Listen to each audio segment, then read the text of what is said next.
ngobrol lumayan 10 menitan ya. Iya. Jadi pada video kali ini sesuai janji kita di video sebelumnya, kita akan bahas logo-logo pada obat.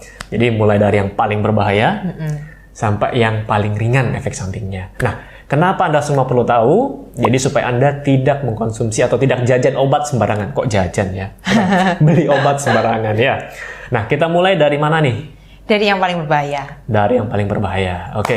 Oke, yang paling berbahaya itu simbolnya bentuknya palang merah seperti ini. Ini simbol untuk obat-obat golongan narkotika. Golongan narkotika. Ya, jadi obat-obat golongan narkotika ini obat yang pengaruhnya paling besar pada manusia karena dia ini bisa meredakan rasa sakit sampai mengubah kesadaran juga. Kemudian dia juga bisa menyebabkan ketergantungan. Jadi obat ini benar-benar bahaya. Kalau bisa harus pakai, bukan kalau bisa sih, harus pakai memang resep harus dokter. wajib ya, pakai resep dokter. Ini yang masuk golongan obat ini apa contohnya? Kodein. Kodein itu obat batuk. Betul, bisa digunakan sebagai obat batuk. Gitu. Terus obat-obat tidur biasanya? Obat-obat tidur itu masuk golongan psikotropika, nggak termasuk narkotika. Nggak masuk sini? Iya, nggak masuk. Lanjut. Oke, yang kedua itu berbahaya selanjutnya itu adalah simbol K. K dengan warna merah, ini artinya obat keras. Jadi obat golongan obat keras ini juga harus dibeli dengan resep dokter, wajib. Nah, ini ada contohnya di sini satu nih. Betul. Ini ada golongan simbol K ya, warna merah ya ini. Iya, warna merah. Ini obat topikal, obat oles.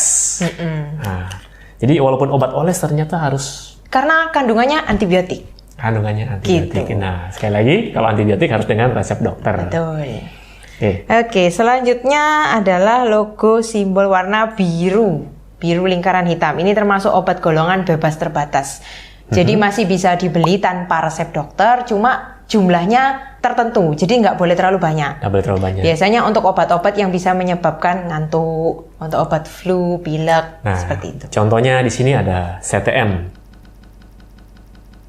Betul. Ini familiar lah ya, orang-orang obat untuk biasa urtikaria atau biduran lah orang sini bilang.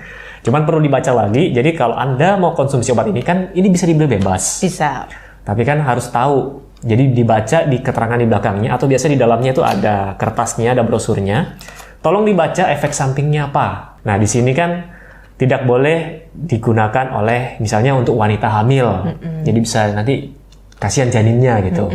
Terus kalau konsumsi obat ini jangan berkendara. Betul. Karena efek sampingnya ngantuk. Kemudian obat ini juga di metabolisme di ginjal.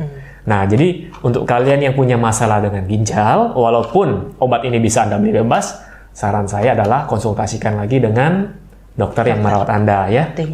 Gitu. Next. Ini sudah. Next, selanjutnya simbol warna hijau lingkaran hitam ini termasuk obat golongan bebas. Jadi obat ini bebas, namanya bebas berarti bisa dibeli tanpa resep, boleh dibeli di mana aja dan pasti ada di apotek manapun. Jumlahnya? Jumlahnya juga bebas. Juga bebas. Oke. Jadi contoh di sini ada paracetamol. Jadi ini ada warna hijaunya nih, ya. Jadi sebenarnya ini adalah logonya. Jadi logo untuk obat bebas. Bebas.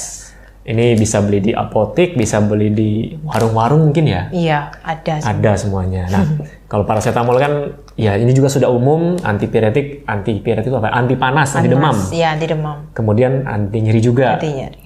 Nah, untuk obat ini di metabolisme di hati ya, nggak salah. Hati ya. Kemudian walaupun bisa beli bebas, nah biasanya kan orang sakit kepala, kalau minum satu tidak mempan, minum dua. Nah, itu juga nggak boleh. Nggak boleh? Nggak boleh. Tetap harus sesuai dosis. Sesuai dosis. Walaupun bisa beli bebas harus sesuai dosis. Sekali lagi dibaca. Betul. Karena nanti kalau tidak yang keracunan adalah hatinya kita.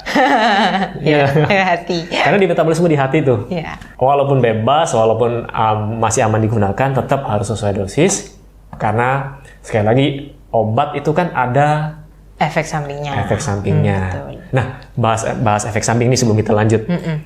Logonya farmasi itu kan ada cawan sama ular. Betul. Kenapa kok ular, nggak gajah mungkin atau? Kalau gajah nanti pecah gelasnya.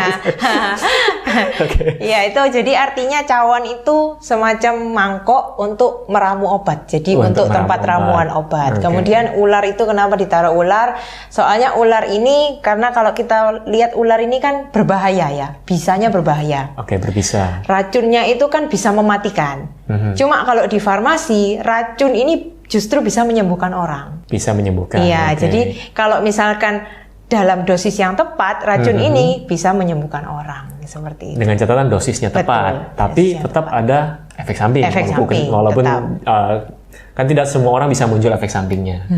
Apalagi itu dengan dosis yang tepat, apalagi kalau dosisnya ngawur. Iya, semakin efek sampingnya tidak karuan. Oke. Sekarang lanjut. Oke, selanjutnya itu ada obat golongan fitofarmaka. Fitofarmaka, oke.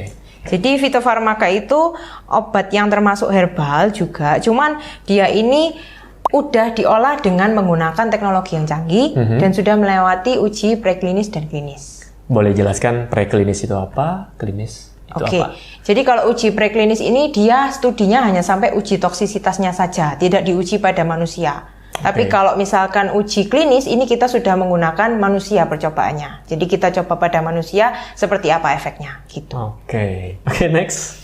Next itu ada obat herbal terstandar. Herbal terstandar ini di bawahnya fitofarmaka. Mirip ya? Iya, mirip. Bedanya yang ini bintang 3, yang ini kayak salju gitu.